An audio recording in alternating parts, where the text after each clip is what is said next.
This one's from The Athletic. It's the NFL Power Rankings, each team's breakout player from this season. They go Lions 1, Eagles 2, Vikings 3. They have the Browns down at 25, bottom 7. Browns breakout player Jameis Winston, 4th in passing yards, almost 1,900, 8th in passing touchdowns, 12 since taking over as the starter for Watson in Week 8. He is also 1st in interceptions with 9 during that span. And again, it's a struggle for the Browns to kind of evaluate Jameis Winston. He's doing some great things. The wide receivers all look better with him, but you can't turn the ball over.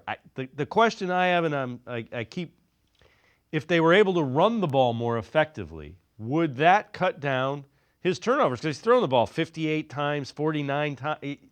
They're just throwing the ball and not running it at all. And with a guy that has a propensity for turnovers, that's just a recipe to turn the ball over more.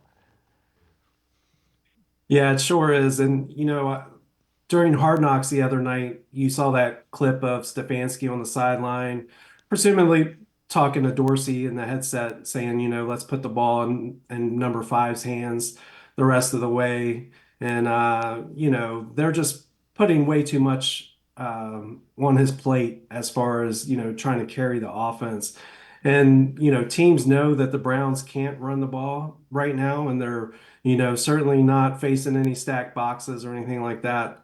So they're playing the pass when they're playing the Browns, and unfortunately, Winston is who Jameis Winston is, and he'll move the ball on you and throw the ball downfield, but unfortunately, he will also turn the ball over. And in the NFL, you just can't live and win many games when you're turning the ball over multiple times a game. When you look at it, do you bring him back? Because the wide receiving core looks pretty good with him. I was a guy that said, man, our wide receiving core is struggling. And then all of a sudden you bring Jameis Winston in and there's big plays and there's explosion and the ball goes down the field.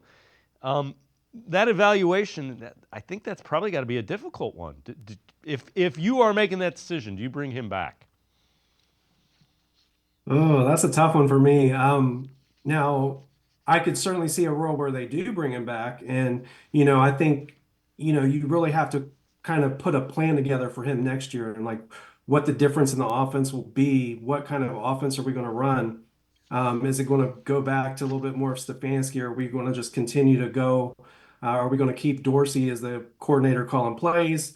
But if you can surround Winston with a better running game, perhaps that's a recipe that can provide a little bit more success in the win column.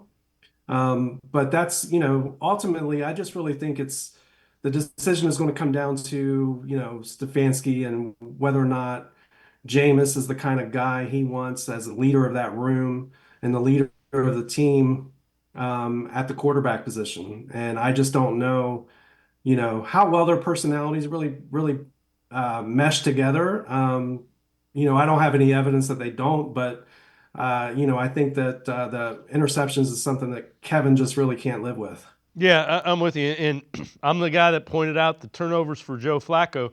So the turnovers for Jameis Winston are just as concerning, without question.